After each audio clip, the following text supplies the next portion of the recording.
دیکھیں جی، یہ بڑا ایک پرانا ایشو ہے، 20-21 سال سے ایک ناسور ہے، میں سمجھتا ہوں کہ جو موجود ہے، اور اس میں ظاہر ہے دونوں سائیڈز ہیں، تصویر کے دونوں رخ ہیں۔ ایک طرف اگر ہیومن رائٹس ہیں اور جو کہ ہمارے دل سے بہت قریب ہیں، اور ہماری یہ ڈیوٹی ہے کہ ہم انشور کریں کہ ان کی وائلیشن نہ ہو، دوسری طرف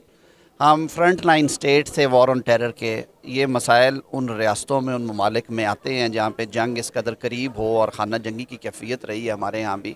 خاص طور پہ شمالی بارڈر کے اوپر۔ تو گورنمنٹ کمیٹڈ ہے، پرائم منسٹر صاحب نے بڑی high level 7 member federal ministers کی کمیٹی بنائی ہے، ہم ویکلی میٹنگز کر رہے ہیں، and I am very hopeful کہ انشاءاللہ العزیز 8 ہفتے کا ٹارگٹ ہمیں حکومت نے دیا اور عدالت نے بھی اسے مانا۔ ہم اس کے دوران جو اپنے سفارشات ہیں وہ قانون سازی سے لے کے اس مسئلے کے حل تک، اور سٹیک ہولڈر سے مشاورت کے ساتھ، تمام سٹیک ہولڈر سے مشاورت کے ساتھ کوئی ایسا بہتر حل کے قریب پہنچ چکے ہیں انشاءاللہ العزیز، جس سے شاید اس مسئلے کے مستقل حل ہونے میں بہت مدد ملے۔ ہمیں قانون سازی سے زیادہ جو قانون بنے ہوئے ان پہ عمل درآمد کی ضرورت ہے۔ جس دن یہ کام ہو گیا ٹھیک طرح سے، ہمیں کسی اور قانون کی ضرورت نہیں رہے گی۔